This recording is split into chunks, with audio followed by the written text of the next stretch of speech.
I'm on the campus of the University of Mississippi in Oxford. That's a Confederate statue there behind me. Used to sit right at the center of campus, and they've moved it recently. A couple of years ago, I was talking to a friend of mine, fellow Southerner. Both grew up in the South. We now feel we are enlightened, and we don't. We realize the error of our ancestors' ways and fighting to defend slavery. But he asked me, he said, "Hank, if you had been alive during the Civil War, would you have fought for the Confederacy?" And I said, absolutely. There is nothing in my character or family history that would have indicated I'd have had the sense or moral outrage of how wrong the cause was to go against family and friends and community. Likewise, if I had been in the crowd the day that this statue was dedicated, I'd have probably not in agreement with the speaker. It was 1906. It was a time of Jim Crow and much intimidation of black folk.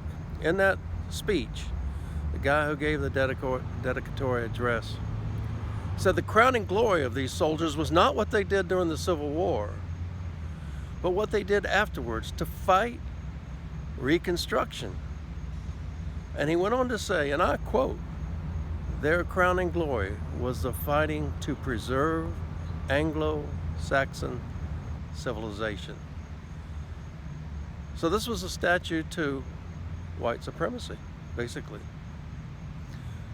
So in 2020, during all the racial unrest, although they've been talking about it for years, they moved the statue to this site, right next to a Confederate cemetery, the final resting place of many of the soldiers who died during the Battle of Shiloh. Well, only as an afterthought, they realized when they moved it here next to the cemetery, which was quite appropriate, but it's right across the street from the football practice field. Back there from where the sun's coming up, you can see the practice field. And now the team is mostly African Americans. And so that they wouldn't have to look on this statue every day, they put a screen up to shield it. In 1966, I signed a football scholarship to play at the University of Florida. And last year, I pulled out the team picture of our team from my senior season, 1969 Gators, and I realized, looking at it, this is the last all-white team at the University of Florida. Now, I knew that all along. There's no surprise that I knew we were an all-white team.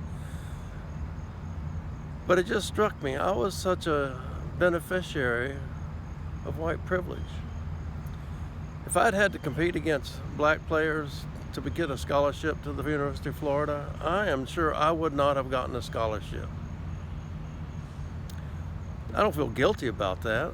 I feel a little sad a little bit. But I guess going forward, the question I have is not so much righting the wrongs of the past, but what are we missing today? What vestiges of white privilege are harming others? And how can we change that? What can we do to make this world better?